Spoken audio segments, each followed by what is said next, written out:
में ये समझने का प्रयास करेंगे कि जब सत्ता का हस्तांतरण हो रहा था, जब सत्ता भारतवासियों को सौंपा जाने लगा, तो क्यों आखिरकार में माउंटबेटन को ही क्यों भारत भेजा गया। और ये सारी कार्यक्रम जो है वो जवाहरलाल नेहरू के ही नेतृत्व में क्यों हुआ। आखिर भारत में कई सारे ऐसे राजनीतिक नेता पड़े हुए थे जिनके माध्यम से ये सारी क्रियाएं हो सकती थी, पर फिर भी जवाहरलाल नेहरू को ही क्यों चुना गया, क्यों नहीं गांधी को चुना गया, क्यों नहीं पटेल को चुना गया, क्यों नहीं और किसी नेता को चुना गया, इसके बारे में समझेंगे। और इसके साथ में ही जो जूनागढ़, हैदराबाद और कश्मीर जब भारत में विलय की बारी आई तो ये देसी रियासतें भारत में स्वेच्छा से विलय ही नहीं कर रही थीं। तब क्या कार्यवाहियाँ की गई कि जिसकी वजह से ये सारे के सारे जो देसी प्रांत थे, देसी रियासतें थी, वे भारत में इनका विलय हो पाया। और इसके साथ में आज हमारा ये मॉडर्न हिस्ट्री का अंतिम क्लास है, तो हम जो है इससे रिलेटेड कुछ एमसीक्यू करेंगे जो न्यू टीजीटी पीजीटी के एग्ज़ाम के पैटर्न के अनुसार होंगे। ठीक है, तो चलिए क्लास स्टार्ट करते हैं अपना। देखिए, हम लोग जो आज का हमारा जो क्लास है वो सबसे पहले हम लोग समझेंगे कि आज हम लोग पढ़ने के वाले हैं। आज की पूरी कक्षा में आपको क्या मिलने वाला है, तो आज की पूरी कक्षा में आपको अंतरिम सरकार और उसका उसका अंतरिम मंत्रिमंडल मिलेगा, माउंटबेटन योजना मिलेगी। माउंटबेटन योजना जो थी वो 3 जून 1947 को हुई थी। भारतीय स्वतंत्रता अधिनियम 1947 पढ़ेंगे। 14-15 अगस्त 1947 स्वतंत्रता और विभाजन को समझेंगे। स्वतंत्र भारत का प्रथम मंत्रिमंडल समझेंगे। रियासतों का एकीकरण किस प्रकार से हुआ और संविधान की दिशा क्या हुई। अंत में हम लोग 15 नए पैटर्न एमसीक्यू भी पढ़ने वाले हैं। चलिए क्लास को स्टार्ट करते हैं बिना देरी किए। देखिए, सबसे पहले हम लोग समझते हैं अंतरिम सरकार की पृष्ठभूमि हुई। ये आई तो किस प्रकार से आई, क्यों आई। जब कैबिनेट मिशन योजना के बाद संविधान निर्माण की प्रक्रिया शुरू हुई तो 2 सितंबर 1946 को जवाहरलाल नेहरू के नेतृत्व में अंतरिम सरकार बनी। मुस्लिम लीग ने प्रारंभ में सरकार में भाग नहीं लिया, लेकिन बाद में अक्टूबर 1946 में वो शामिल हो गई। अंतरिम सरकार का जो कार्यकाल था वो कहा गया कि स्वतंत्रता तक सत्ता हस्तांतरण की जो प्रक्रिया होगी वही इसका मुख्य आधार बना रहेगा। सबसे पहले हम लोग यहाँ समझ लेते हैं कि कैबिनेट मिशन योजना के बाद जब संविधान निर्माण की प्रक्रिया शुरू हुई तो जवाहरलाल नेहरू का ही नेतृत्व क्यों लिया गया, क्यों नहीं अंतरिम सरकार इन्हीं के नेतृत्व में बनी। तो देखिए, जो जवाहरलाल नेहरू जी थे वे कई बार विदेशों का भ्रमण कर चुके थे। उन्हें विदेश नीति उनके पास बहुत अच्छे से पता था। उन्हें पता था कि किस प्रकार से जब देश का परिस्थितियां तो बहुत ख़राब हो चुकी थी, इस वजह से जब देश को वापस भारतीयों को मिलेगा तो उस समय देश को सही रूप से संचालन करने के लिए जवाहरलाल नेहरू की जो मार्गदर्शन था वो बहुत उपयोगी था। हम जब इसको आगे बढ़ेंगे इस क्लास को तो हम लोग देखेंगे कि हर एक व्यक्ति को, हर एक राजनीतिक जितने भी नेता थे उनको अलग अलग पद दिए गए, उनकी योग्यता के अनुसार दिया गया, उनके कार्यों के अनुसार दिया गया, वो भी समझेंगे। ठीक है। मुस्लिम लीग ने प्रारंभ में सरकार में भाग नहीं लिया। देखिए, मुस्लिम लीग जो थी उनकी इच्छा थी कि उन्हें पाकिस्तान मिले। उनका ये बिल्कुल इरादा ही नहीं था कि भारत से ब्रिटिश जाए या ना जाए, उनका इससे कोई लेना देना रह ही नहीं गया था। लेकिन जब स्टार्टिंग में तो शामिल नहीं हुई क्योंकि उन्हें पता था कि जो कांग्रेस है उनको तो भारी संख्या में चुनाव में वो जीते हुए थे, उनके पास बहुमत ज़्यादा था, तो उन्हें पता था कि ये तो ज़्यादा ही प्रभावशाली रहेंगे ना। इस वजह से जो मुस्लिम लीग थी वो इसमें शामिल ही नहीं हुई अंतरिम सरकार में। उन्हें इस बात से कोई मतलब ही नहीं रह गया था कि भाई सत्ता में आने के बाद कांग्रेस क्या करेगी क्या नहीं। उन्हें मुस्लिम बहुल क्षेत्र मिलने के बाद भी उनको ये अच्छा नहीं लगा। उन्हें चाहिए था उनके पाकिस्तान की मांग, वो पूरी नहीं हो रही थी, इसलिए वो शामिल नहीं। पर बाद में उन्हें लगा कि जब तक हम सत्ता में आएंगे नहीं अपनी मांग को पूरा कैसे करेंगे, इस वजह से अक्टूबर 1946 को शामिल हुई। अंतरिम सरकार का जो कार्यकाल था वो इसलिए रखा गया था। देखिए, अंतरिम इसलिए रखा गया था कि अचानक तो संविधान नहीं बन सकता, संविधान बनने में एक लंबी समय लगती है। लंबे समय की वजह से इस कार्य को बीच में ना रुक जाइए, ये जो प्रक्रिया, ये बात तो भारतीयों को बहुत अच्छे से पता थी कि बड़ी मुश्किल के बाद से ये जो अंग्रेज हैं वो भारत को वापस भारतीयों को सौंपने आया। अगर ये द्वितीय विश्व युद्ध ना होता, उनकी खराब परिस्थितियाँ ना होती और इसके साथ में जो आईएनए का जो प्रक्रिया चली, आईएनए ने इतना प्रभावपूर्ण रूप से जापान का सहयोग करके अंग्रेजों को जिस प्रकार से दिखाया कि हम भारतीय सब कुछ कर सकते हैं, तो ये सारी चीज़ें जो व्यवस्थाएं थी, ब्रिटेन का जो आर्थिक स्थिति थी वो खराब होना, ये सारी चीज़ें एक पृष्ठभूमि तैयार की भारत को आज़ादी को लेकर के। इस वजह से भारतीय ही समझ चुके थे कि अभी हमने टाल बटोल किया तो क्या पता ब्रिटिश सरकार फिर कोई नई पैंतरा ला दे। तो इसीलिए कहा गया जब अंतरिम सरकार बनी तो सबने स्वीकार किया कि ठीक है अंतरिम सरकार कार्य करे। लेकिन ये कहा गया कि जब तक ये जो स्वतंत्रता जब तक नहीं मिल जाती और नया आधार नहीं बन जाता या नई संविधान नहीं बन जाती, तब तक ये जो अंतरिम सरकार है ये कार्य करेगी। ये बात निर्णय इस चीज़ का लिया गया था। इसके बाद से अंतरिम सरकार और नेहरू की भूमिका को समझते हैं। बहुत ही महत्वपूर्ण भूमिका रही है नेहरू की इसमें। क्यों? क्योंकि जब नेहरू जी आए तो इनको कार्यकारी परिषद के उपाध्यक्ष के रूप में रखा गया।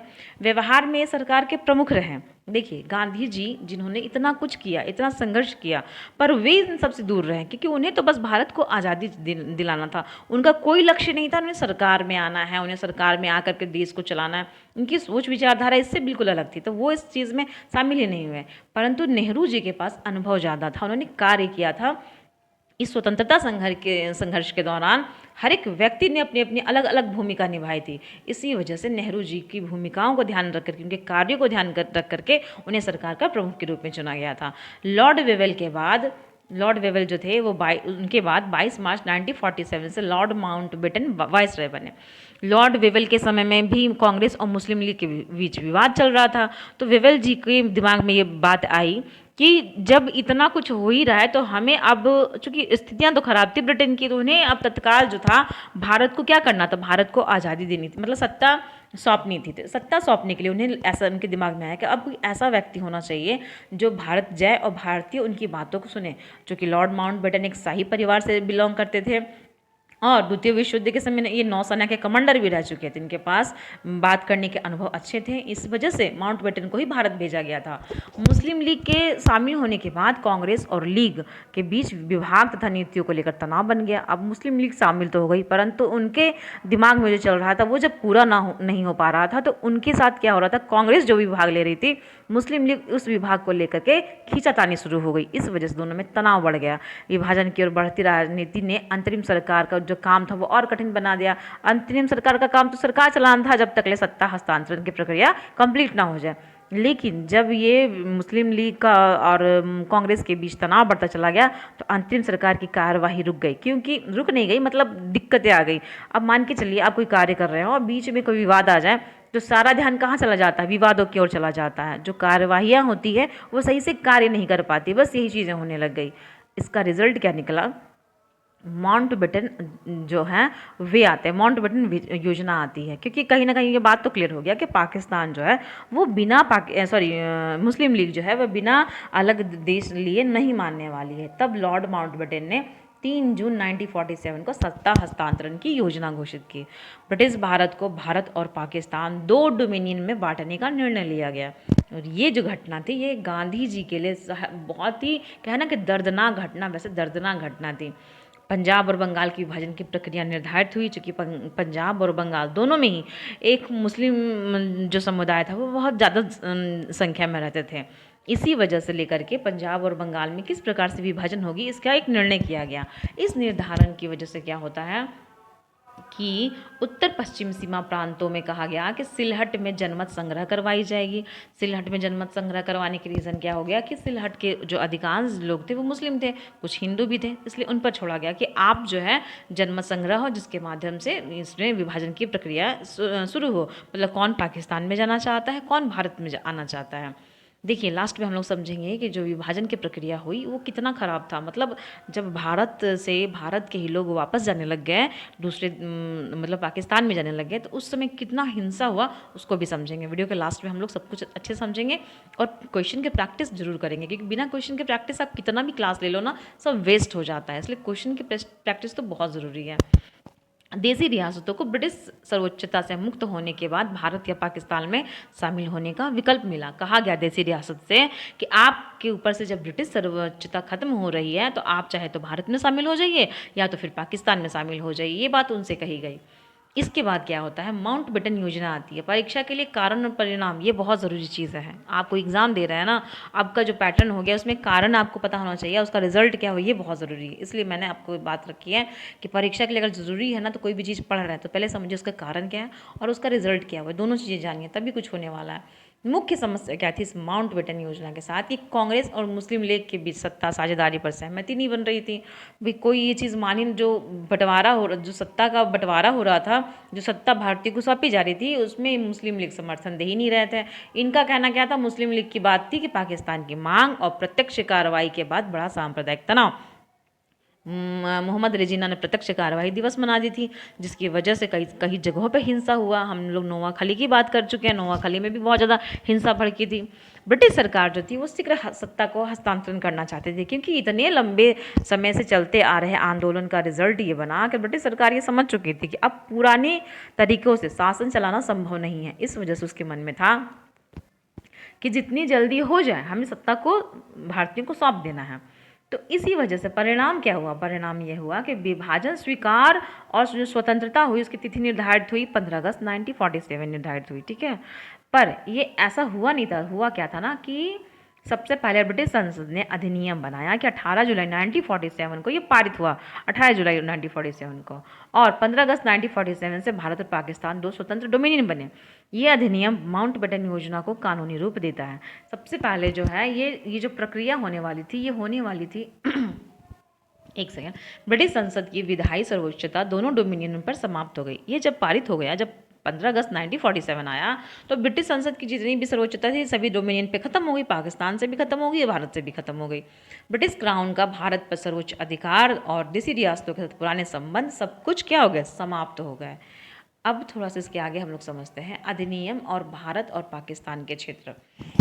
अंत में हम लोग थोड़ा और भी कुछ जानने वाले हैं, कुछ अलग चीज़, ठीक है। पाकिस्तान में पश्चिमी पंजाब, सिंध, उत्तर पश्चिमी और सीमा प्रांत, पूर्वी बंगाल, ये सब शामिल हुए पाकिस्तान में। ये सारे क्या थे, मुस्लिम जो बहुल समुदाय था वो ज़्यादा करके इन क्षेत्रों में रहता था। सिलहट जिले के भविष्य का निर्णय क्या कहा गया कि जनमत संग्रह से होगा। अधिकांश सिलहट पूर्वी बंगाल में चला गया। पंजाब और बंगाल का विभाजन हो गया। सीमाओं के अंतिम निर्धारण के लिए सीमा आयोग तक बनाया गया, क्योंकि भाई सीमाओं को लेकर के विवाद बन रहा था। इस विवाद को सुलझाने के लिए सीमा आयोग आया था कि बिना किसी उलझन के सीमा का बंटवारा हो जाए, ठीक है।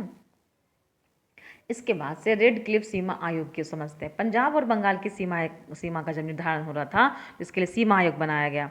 सर रेड क्लिफ दोनों सीमा आयोग के अध्यक्ष बने। चूँकि रेड क्लिफ जो थे इन्हें बहुत कम समय मिला समझने के लिए। भौगोलिक परिस्थितियाँ जो थी वो भारत की बिल्कुल अलग थी, है ना। तो इस वजह से इनको बहुत समय मिला। वो बोलते हैं ना कि आनन फानन वाली बातें हैं, लेकिन बहुत सोच समझ के उतनी कम समय में इन्होंने बहुत ही सोच समझ के कार्य किया।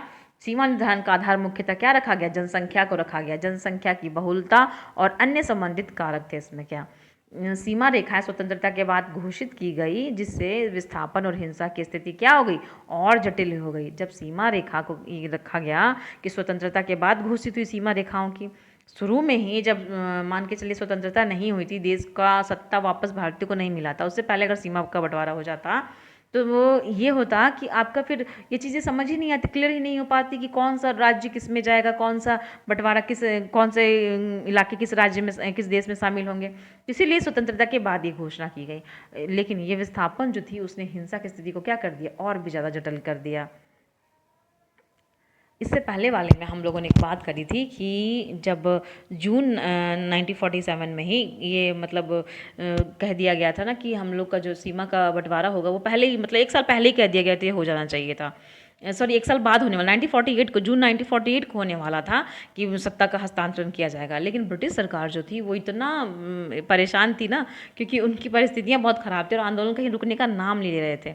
इसीलिए इन लोगों ने, और माउंटबेटन भी देख रहे थे कि भारत की जो वर्तमान परिस्थितियाँ हैं वो इतनी बुरी हो चुकी हैं कि अब रुकना मुश्किल है। इसलिए उन्होंने थोड़ा समय पहले यानी 15 अगस्त 1947 को ही सब कुछ तय कर दिया।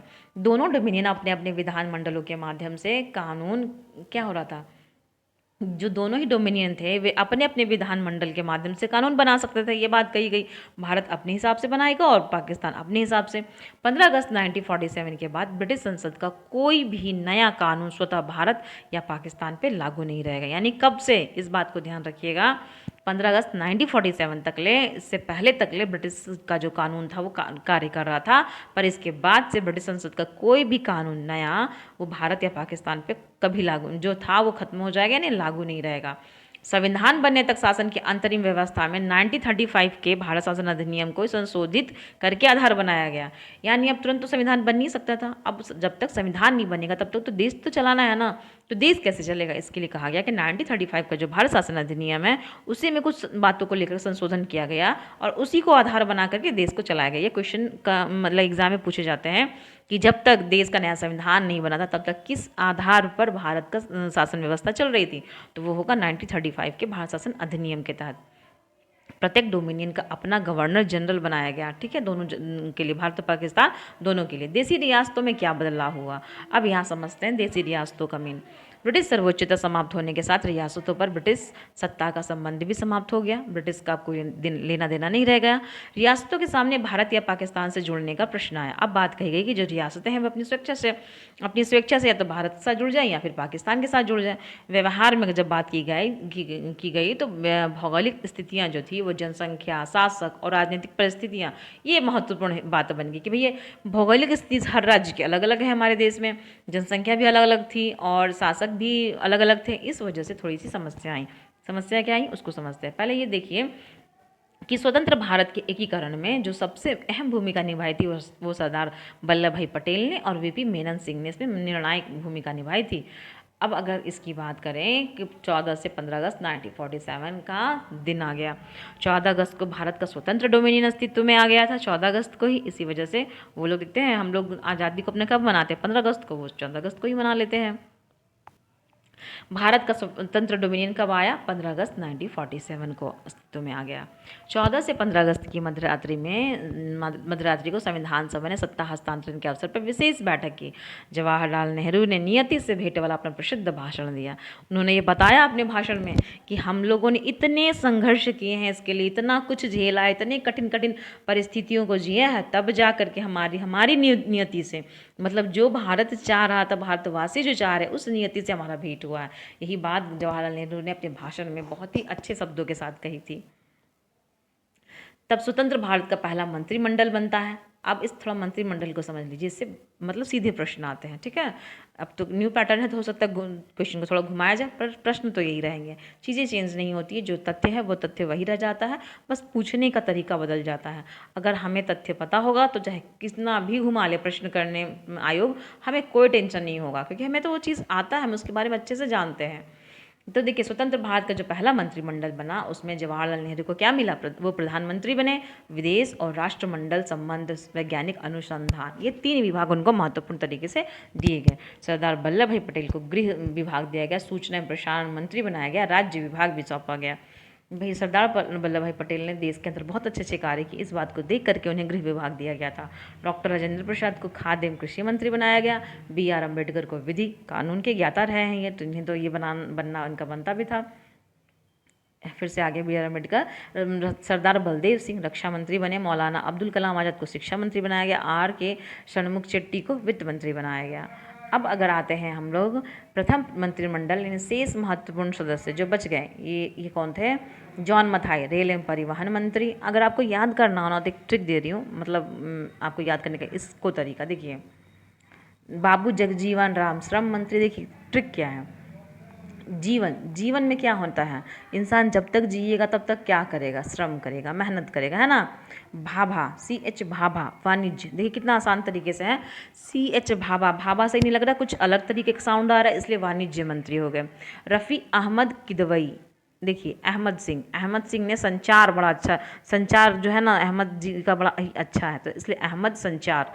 राजकुमारी अमृत कौर, अमृत है, स्वास्थ्य में अगर अमृत मिल जाए तो क्या स्वास्थ्य कितना सुंदर हो जाएगा, इसलिए अमृत है तो स्वास्थ्य है। श्यामा प्रसाद मुखर्जी। अब श्यामा जो है वो क्या होता है, उद्योग करते हैं, आपूर्ति करते हैं। मतलब देखिए कोयला कैसा कलर का, सांवला है ना, तो श्यामला है तो उद्योग करते हैं, उद्योग का मतलब वो चीज़ है, उद्योग में काम आता है, इसलिए श्यामा यानी कोयला यानी उद्योग में कार्य करता है। AV गाडगिल यानी कि गड़े हुए चीज़ों को निकालना, गाडगिल यानी गड़े हुए चीज़ों को निकालना। क्या उनका कार्य, खान एवं ऊर्जा, खान से क्या निकलता, गड़ी हुई चीज़ें निकलती है, ये हो गया।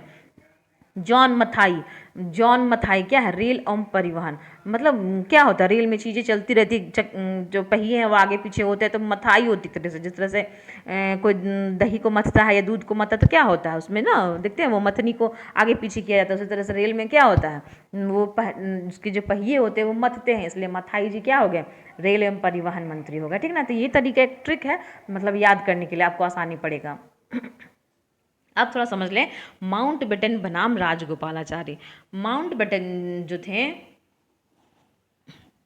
लॉर्ड माउंटबेटन को स्वतंत्र भारत के प्रथम गवर्नर जनरल के रूप में रखा गया, क्योंकि भाई अभी संविधान तो बना नहीं था, इसलिए इनको चूंकि अनुभव था, इसलिए इन्हें ही भारत के प्रथम गवर्नर जनरल के रूप में रखा गया। माउंटबेटन का कार्यकाल जो था वो अगस्त 1947 से जून 1948 तक होने वाला था। इन्होंने जो निश्चित किया था देश को सत्ता हस्तांतरण का, तब तक इनको रखा गया। चक्रवर्ती राजगोपालाचारी से को स्वतंत्र भारत के अंतिम और एकमात्र भारतीय गवर्नर जनरल बनाया गया। मतलब इसके बाद कोई दूसरा व्यक्ति नहीं बना जो भारत का गवर्नर जनरल बना हो। राजगोपालाचारी ने जून 1948 में माउंटबेटन का स्थान लिया। स्वतंत्रता के बाद विभाजन की त्रासदी, सबसे दुखद घटना जो हुई होगी ना वो यही हुई थी। आपको अगर आपके घर से भगा दिया जाए, सपोज एग्जांपल ले लीजिए, अगर आप अपने घर में लगभग 20 साल से, कोई 30 साल से, कोई 50-60 साल से, इतने लंबे समय से अगर रह रहा है और उसे अचानक कह दिया जाए कि आप अपने घर को छोड़ के चले जाइए, किसी की कहीं ज़मीनी होंगी, किसी के कहीं परिवार होगा, किसी का कुछ मतलब रिलेशन होगा, ऐसा संबंध, एक बोलते हैं ना भावनात्मक और आत्मा का संबंध बन जाता है जहाँ इंसान रहता है, वहाँ से उसे जबरन भगाया जाए या जबरन ये कहा जाए कि आप ऐसे चले जाइए, कुछ आपको ज़बरदस्ती बुला ले, तो कैसा लगेगा। ये बात सच है कि कहा गया कि आप जो है स्वेच्छा से जाइए, परंतु आप सोचिए क्या कोई जाना चाहेगा स्वेच्छा से जिसका सब कुछ यहीं रहा हो। ठीक है, माना कि पाकिस्तान हो गया, मुस्लिम खुद से जा रहे हैं, पर वो खुद से नहीं जाना चाहते होंगे क्योंकि उन्होंने एक लंबा समय जिया है। हिंदू हो या मुसलमान, जब वो रहते हैं तो साथ ही रहते हैं। जब वो एक दूसरे से बात करते हैं ना, तो एक दूसरे के साथ जब अपना बात करके टाइम पास करते हैं, अपने दुख सुख और दुख को व्यक्त करते हैं एक दूसरे के साथ में, तो वो हिंदू मुस्लिम नहीं सोचते, वो बस इंसान सोचते हैं। तो वैसे ही जब उन्हें अलग होना पड़ा होगा अपने कुछ जाने पहचाने लोगों से, अपनी ज़मीनें, अपनी यादें, अपने घर, सब कुछ छोड़ना पड़ा होगा, तो अजीब नहीं लगा होगा उन्हें। यही सारी चीज़ें हैं। ये स्टार्टिंग में उन्हें नहीं पता चला, उन्हें लगा कि सब कुछ लगे, लेकिन हुआ क्या कि स्वतंत्रता के साथ भारत का विभाजन हुआ क्या, पंजाब और बंगाल में व्यापक सांप्रदायिक हिंसा हुई। उन्हें पता ही नहीं, उन्हें लगा कि हमारा तो सब कुछ चला गया वहाँ, लेकिन उन्हें बाद में नहीं पता चलता कि उनकी तो कुछ ज़मीनें यहीं रह गई है। अब इस वजह से ये क्या होना स्टार्ट हो गया, सांप्रदायिक हिंसा हुई। भारत और पाकिस्तान के बीच बड़े पैमाने पर जन विस्थापन हुआ। कुछ लोग भारत से पाकिस्तान आए, कुछ लोग पाकिस्तान से भारत गए। महात्मा गांधी ने विभाजक और सांप्रदायिक हिंसा के बीच शांति स्थापना पर विशेष जोर दिया। उन्होंने कहा कि शांति बना करके रहिए। लेकिन संविधान सभा स्वतंत्र भारत में नई भूमिका लाती है। क्या लाती है? 15 अगस्त 1947 के बाद संविधान सभा एक संप्रभु निकाय के रूप में कार्य करने लगा। यह संविधान बनाने के साथ साथ केंद्रीय विधायिका का कार्य भी करती थी। 17 नवंबर 1947 को संविधान सभा ने विधायी ने अलग विधायी कार्य शुरू कर दिया। कब से? 17 नवंबर 1947 से। संविधान सभा के अध्यक्ष कौन बने? डॉक्टर राजेंद्र प्रसाद बने। और प्रारूप समिति के अध्यक्ष कौन बने? BR अम्बेडकर बने। ये पॉलिटिकल साइंस में भी पूछा जाता है और हिस्ट्री में भी पूछा जाता है। इस क्वेश्चन को आप देख लीजिएगा, BPSC TRE में तो ये पूछा भी गया है, इसलिए कह रही हूँ इस क्वेश्चन को देख लीजिएगा। आगे बढ़ते हैं। संविधान निर्माण जो है अंतिम मील का पत्थर साबित होता है, या अंतिम ये कड़ी है। 13 दिसंबर 1946 को जवाहरलाल नेहरू ने उद्देश्य प्रस्ताव प्रस्तुत किया था। अब नया संविधान बनना है तो उसके लिए कुछ तरीके होंगे ना, कुछ मतलब प्रारूप तैयार किया जाएगा ना कि क्या होना चाहिए। इसीलिए जवाहरलाल नेहरू ने उद्देश्य प्रस्ताव 13 दिसंबर 1947 को प्रस्तुत किया। 22 जनवरी 1947 को उद्देश्य प्रस्ताव को क्या किया गया? स्वीकार किया गया। डेट याद रखिएगा, 13 दिसंबर को ये आता है, प्रस्तुत होता है, और 22 जनवरी 1947 को अगले साल शुरुआती महीने में इसे स्वीकार कर लिया जाता है। और 26 नवंबर 1949 को संविधान अंगीकृत किया गया। आपको याद होगा कि 26 नवंबर को क्यों रखा गया? क्योंकि 1930 में ही ये कह दिया गया था कि 26 जनवरी को क्या किया जाएगा? स्वतंत्रता दिवस के रूप में मनाया जाएगा। लेकिन भारत का सत्ता स्थानांतरण तो 15 अगस्त को ही हो गया था। तो अब इस वजह से कैसे क्या किया? उस 26 जनवरी को भूला तो नहीं जा सकता ना, इस वजह से उस 26 जनवरी को क्या किया गया? उस तारीख को 26 नवंबर 1949 को संविधान को स्वीकार करने का डेट रखा गया।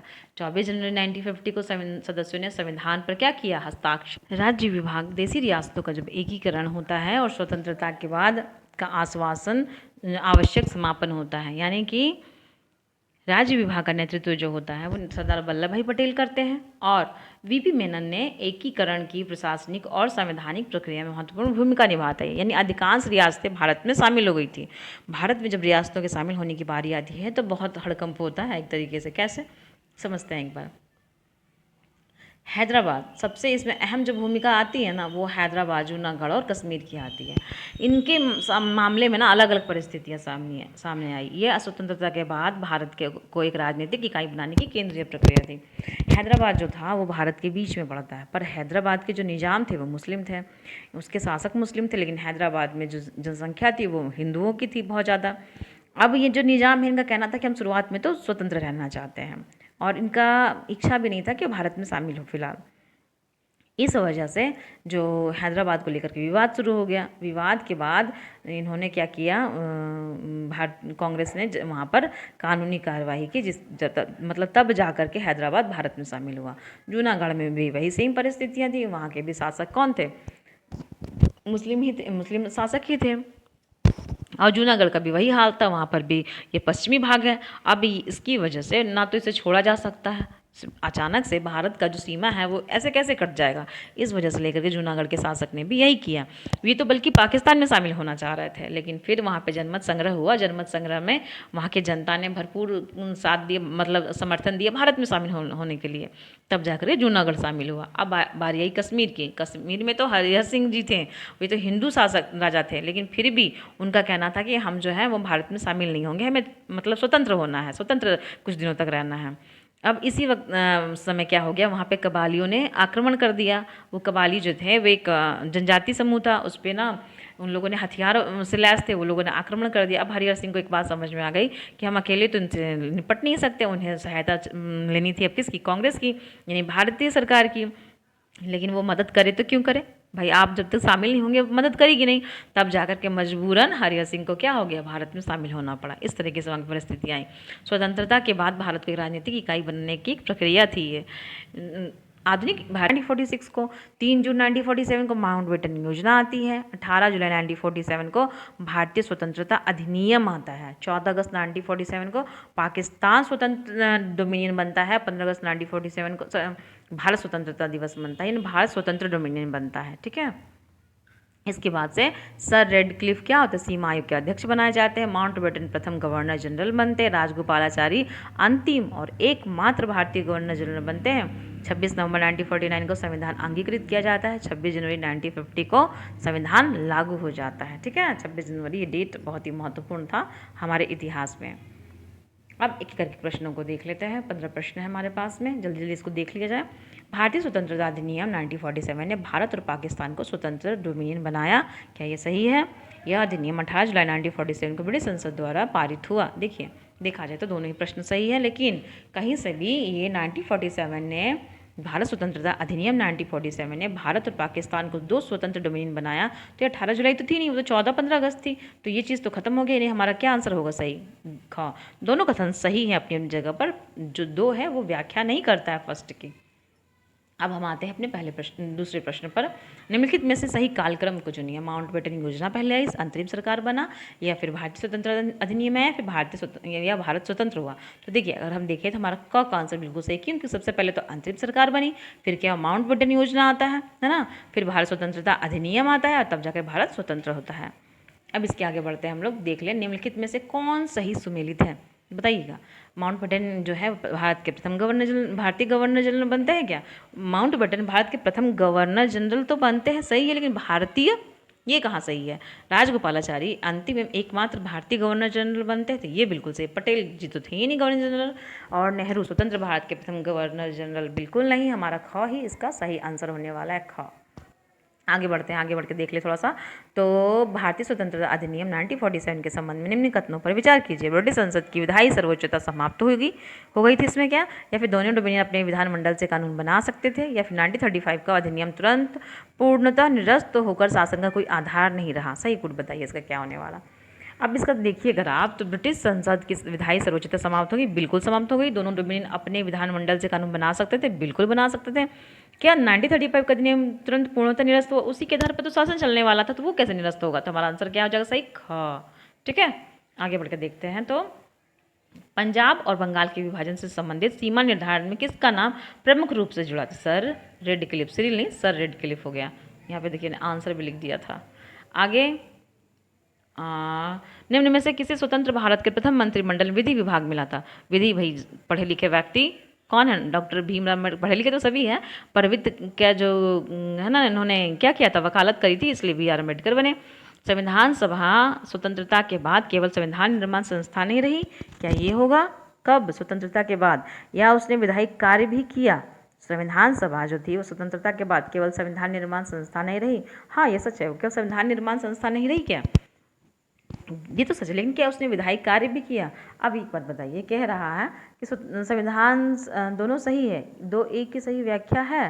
अगर ये बात की जाए तो एक बात बताइए, ए सही दो गलत, ए सही दो गलत नहीं, सही है, उसने विधायी कार्य भी किए, बिल्कुल किए। संविधान सभा स्वतंत्रता के बाद केवल संविधान निर्माण संस्था नहीं रही। अच्छा ये बताइए, संविधान उसने जब संविधान सभा जो आई तो उसने संविधान निर्माण तो किया ही किया, साथ में शासन भी तो चलाया, उसी के माध्यम से तो चलता रहा ना। तो हमारा सही क्या होने वाला है, ये आपका सॉरी क, दोनों सही है, और दोनों दो जो है एक की सही व्याख्या करता है। आगे बढ़ते हैं, चलिए आगे देख लेते हैं हम। आगे हमारा जो प्रश्न है वो क्या है, हाँ, निम्न में से कौन सा युग्म गलत है बताइएगा। इसमें से आप लोग को अगर ये मन करे तो बताइएगा। नेहरू जो थे विदेश मंत्री थे, बिल्कुल सही है। पटेल गृह मंत्री थे, सही है।